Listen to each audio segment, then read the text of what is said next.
Hello, and welcome to another episode of Accounting Insiders. My name is Gary DeHart. I am the host of Accounting Insiders and the publisher of Insightful Accountant and Tax Practice News. My guest, again, a throwback guest, a return guest, is Isaac Keller, I should know this, but is CEO and co-founder, right, of Trillian. That's right, CEO, co-founder Trillian. If we're speaking a couple times in a couple months, it must mean something happened. Something happened. What could possibly have happened in the market in the past, I don't know, 2 weeks that impacts small businesses, that impacts individuals and accounting professionals? But welcome, Isaac. So we're going to dive into that. What did happen? There was a little bank out west called Silicon Valley Bank. Definitely. Well, we can be cheeky about it now because the money was recovered in terms of depositors, but this was a really serious and scary event. So Silicon Valley Bank, really one of the premier regional banks, a top 20 bank, approximately $200 billion in asset under management, collapsed, and it collapsed very, very quickly in a really an unprecedented bank run. Just about SVB, it's Silicon Valley Bank, but it's not just Silicon Valley. It does have a very high concentration of tech and bio companies on the West Coast, but our company, which was founded in New York and has operations globally, is and really now was an SVB user. So Trillian, small. We're, you can call us a small medium business. We do have some private equity venture capital backing. And we banked with SVB. We really liked the tools and the services and the management that they provided. And we're not a classic Silicon Valley company. So, you had everything from charter schools to nonprofits to farmers banking with Silicon Valley Bank. And what happened was there was a bank run really on Thursday, March. Let me get this right. It really was on Thursday, March the 9th, and then continued into the evening up until Friday, March the 10th, whereby the bank was actually shut down and moved into receivership by the FDIC, the Federal, Deposit Insurance Corporation of the United States. Okay, so the way that this kind of went down was SVB had an earning call. SVB is a publicly traded bank. They had an earning call which reported the happenings of the business. There were some things happening in the business that scared shareholders. Just at a high level, they have a held to cash and held to maturity bond portfolio, right? And when they reported a certain chunk of that portfolio as held to maturity, that created what's called unrealized losses on the balance sheet. In fact, they had been holding these held to maturity for a while, so they were exposed or slightly over leveraged, but it was more leverage than it was expected from the shareholders. So what that did was that created a shake in the stock, kind of the stock actually started to fall down because the shareholders lost confidence. These are equity holders in SVB. That bump in confidence influenced a lot of the fund managers and venture capital firms that had multiple portfolio companies under them. And due to an abundance of caution, they recommended to their portfolio companies that they move their money out of Silicon Valley Bank. Okay.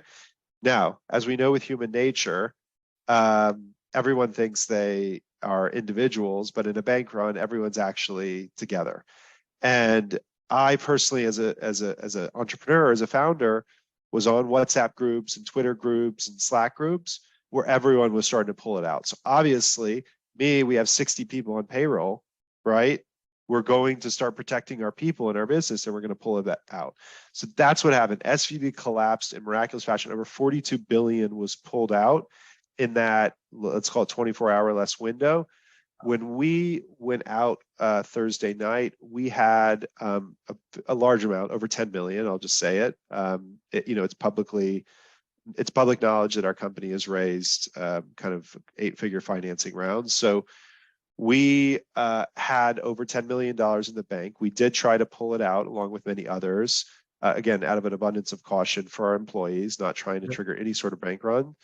And by the next day, the bank had collapsed and our transfer had still not left SVB to Chase, where we keep another bank account. That was very scary. So when the bank fully collapsed by Friday, the FDIC took it under, and everyone realized that only 250,000 is insured by the FDIC. I think people's default knowledge was that the government would essentially bail out a bank like that. And so in nobody's imagination did they think as a depositor they would lose their money. But when that reality came to light, that literally legally 250,000 was insured, that scared a lot of people, including myself. And you know, fortunately, by Sunday, the Fed had stepped in, and all the depositors were insured. The equity holders were wiped out, which I do believe was the right choice. And very rarely do people commend our government these days for, you know, some decision they make, but they made a good thoughtful decision this time. So you don't have you know, $9.75 million under your mattress? No, we don't. But it's a really good point. There will be a generation of small business owners and entrepreneurs that banked with Silicon Valley Bank that will forever change the way they do cash management, and it'll be extremely conservative and probably distributed. Right. Yeah, we had one of our customers. I'd reached out to him and just said, "Hey, does this impact you at all?" Because they're a younger startup, and he's like, "Yeah." He said, "Unfortunately, kind of very similar to what you just stated. He had, you know, his advisors had reached out to him early and said, 'This is going to be a problem. You need to get your cash.'" And he said, "So technically, I guess we were part of the problem, but I mean, it's your cash, right?" And so yeah, you can't blame anyone individually, right, for these decisions. And look, I mean, it's an interesting feeling on a personal level. There's a big difference between if your personal funds are at risk, especially if they're insured up to 250,000, because I can tell you that I wouldn't be worried if my personal bank account, if I had 250,000 of insurance in my personal bank account. But when you have a payroll and amazing employees and team members, just the vulnerability of feeling like that much money can be pulled from you and not even being able to make payroll the next day, when you had payroll for years, that's a really, really unprecedented feeling. Right. And I mean, and not to turn it into a COVID conversation, but and coming off of COVID, we had some similar issues, 3 years ago or 2.5 years ago, whatever the time frame was. And it's like it's like we have just this ongoing challenge, right? Which my first question was, do we ever learn? And I don't want to go too deep into that, but roll the clock 15 years ago, right? Things happening on a bigger scale, and here we are. So it's just it's hard to have confidence when we're doing the same thing over and over, it seems. But I don't want to go too deep into that because I know you've got limited time, and we had a couple of things that we definitely wanted to touch on. So how do we avoid this in the future? That's actually right there. So well, I mean, we'll get a little deep here. I mean, your point is very valid. I think it's important we all understand and reflect on the fact that we as a nation, we as kind of a financial community, we're insecure. Collectively, we're insecure right now. We've taken a lot, whether it was the 2008 or COVID, right, or this most recent SVB. These things are happening a little bit more than we would expect, right? And so that's, I think, something that's important we acknowledge. As you move into how it can be avoided, well, first, you have to deal with the axioms. And I could say one axiom is that change takes a long time to implement, right? And so you have to deal with that, whether you're deciding on what to change or you're deciding what could realistically be implemented. Okay, so if you look at 2008, financial crisis, actually a lot of things were changed. Mortgage-backed securities are nowhere close to where they were back then, when you could have bad credit borrowers basically propping up very, very large financial institutions through securitization. A lot more banking regulation came in and actually made banking a safer space. And interestingly, SVB, their balance sheet, which showed these unrealized losses, was publicly available to a lot of people for a long time. So we did make the change and we implemented the change. So the fact that something still happened means that the world is just moving much faster than we can keep up with. So, now that when we talk about how we can avoid it, okay, great, let's look at the auditors. Well, KPMG did the audit, right? And KPMG actually did the audit of, I think it was Signature and First Republic, which have also been underwater. KPMG followed procedures. Again, they published a balance sheet that showed unrealized losses. So how can you go back and say that's the auditor's fault? What, the auditor was supposed to predict a bank run, right? But then you could dig in and you could actually say, well, there were some issues there. There was a high concentration of tech companies.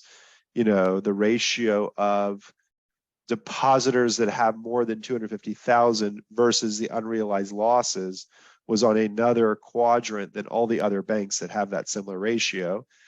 And you can't really blame the auditors for working within the existing framework, but you might be able to say to yourself, well, auditors could do a lot more if we reframe this a little bit more. You have to look at the regulations. I think GAAP did fine. GAAP was where they needed to be in terms of putting more guardrails on this whole held to maturity accounting, which, by the way, every bank does. So it's not like SVB was, JP Morgan, Wells Fargo, everyone uses held to maturity accounting.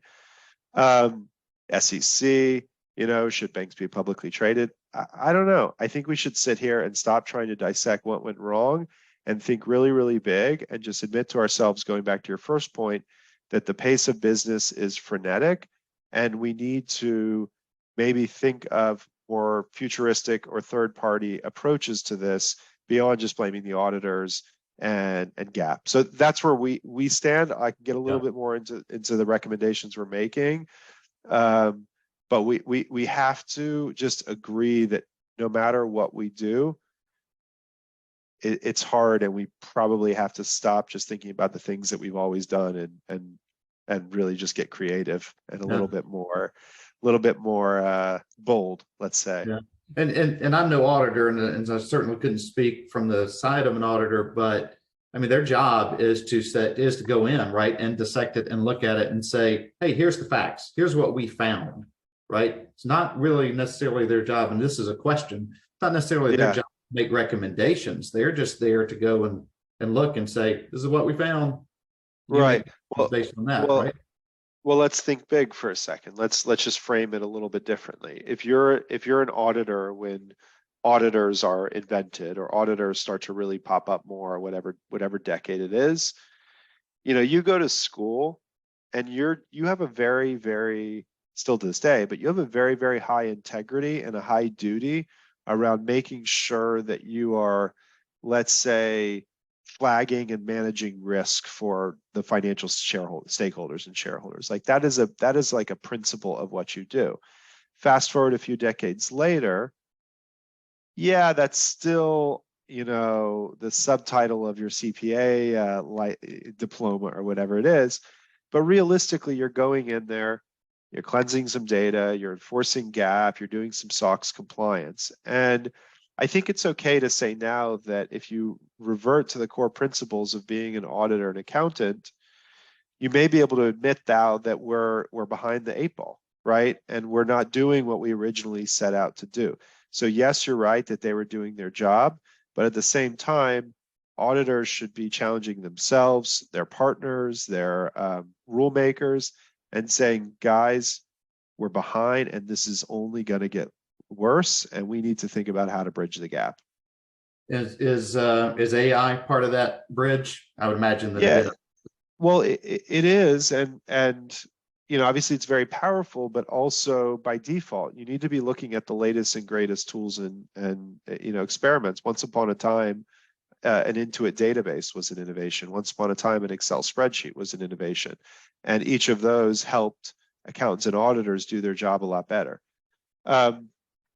Look, I don't know if AI solves the equation of quantifying risk for SVB or some of these more complex situations.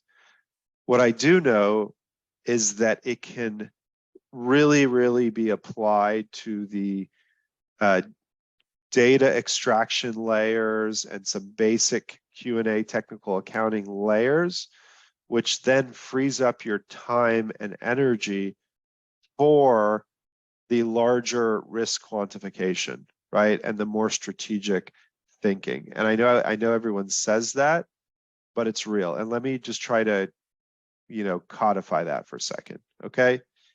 Think of your role as an accountant or auditor. Again, I'm using accountant, like the royal accountant. Yeah. There's essentially let's call it three layers of things you do. We're talking about corporate accounting specifically. It can be applied in different areas. But the first layer is data synthesis. You got to get the data, PDFs, Excel systems, and you got to figure it out. That's the first layer. The second layer is you got to be able to answer questions around judgments, right? And I'm talking about basic questions. I know the standard. I read the standard.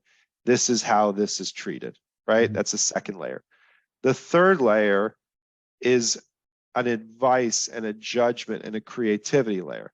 Well, you guys are compliant, SVB, but we've done some analysis here, and we've actually kind of benchmarked you against other banks, and this whole tech concentration is very unique, right? And we've seen susceptibility to not just a bank run, but other events. Heck, TikToks go viral in a minute. Why can't a bank run happen in a minute, right? It's the same thing. You push a button, right? And so my point is with those three layers, you can then look at AI, which is compounding in terms of its power right now. ChatGPT-4 just came out. It's ubiquitous. OpenAI is being integrated into a lot more tools. Google, Microsoft are coming out with their own AI models, Facebook as well. I mean, this thing is real. So if you accept the fact that this AI is becoming kind of accessible, more and more accessible, then you can apply more of that AI to the first layer, which is data synthesis, extracting anything from documents to invoices to bank statements to even systems. So that's number one. Okay, you got some time back, Mr. Accountant, Mr. Auditor, or Mrs. Second layer is the technical accounting questions. This is scarier because everyone knew the first was coming. Everyone knew you could get data out of invoices, but the second is really what ChatGPT is showing you. It's called generative AI. You can go into a Q&A, ask it a question, hey, how should I amortize it? And it's going to answer with more and more confidence than ever before. And that stuff is compounding very quickly.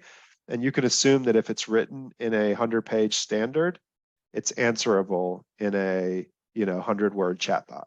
And so now that's becoming accessible. So you get number one, which is the data extraction. You get number two, which is those kind of technical standards-based questions. Let AI solve that. Not 100%, but like let it cover 90% of those categories. Sit on top to make sure that it's doing its job, like your own little personal, Roomba, whatever you want to call it. And then take your time, sit in the third box, take a little bit of time to think about new standards, new way to quantify a risk. Turn yourself from a SOX GAAP auditor to a partner for, the CFO and the shareholder. So that's, Gary, that's how I'm thinking about it. I mean this genuinely. We see it every day. And the way to solve SVB is not to go change a bunch of things. It's to use technology to free up more time so that you can actually, get ahead of these situations.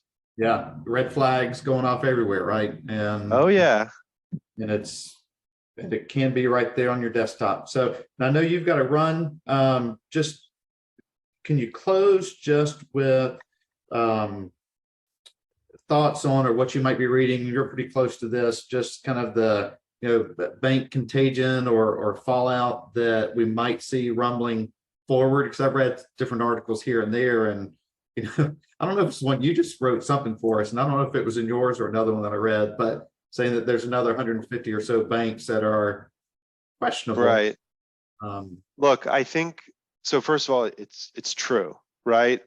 Because that's how bank runs now, spill over to other banks, right? Because they're regional banks. And if SVB is a regional bank, why can't it be Signature or First Republic, right? Or Citizens or New York Community or Apple Bank? I mean, I'm from Texas. We've got our own regional banks, So I think the scariest part is not the risk of bank contagion, which is real. I think the scariest part is we all know in our heart now that it can happen at any time. That's the scariest part. That's not an accounting question. That's not an audit question. That's a question of the power of technology and the combination with human nature in, our era. That's what's scary to me. I've got to now be on guard for another one of these any moment, and I have no way to predict it. Yeah, no, and it's not easy to. And how do you? I mean, again, you got $10 million in the bank. How do you spread that? You don't. You got it. You got one of the big boy. You got one of the big boys. I can tell you that we got, all of us, the companies at SVB, we got a call from Chase. We got a call from Wells Fargo. They said, "Hey, we want to catch up." So that's where we are, right? Which probably has its own problems. There you go. So that's for our next episode. Exactly. So I know you got to run. Thank you so much for taking some time. Thanks, Gary. Out of your days to have this discussion. We certainly appreciate it. All right. Thanks. Thanks, Isaac. See you. Bye. All right. Bye-bye.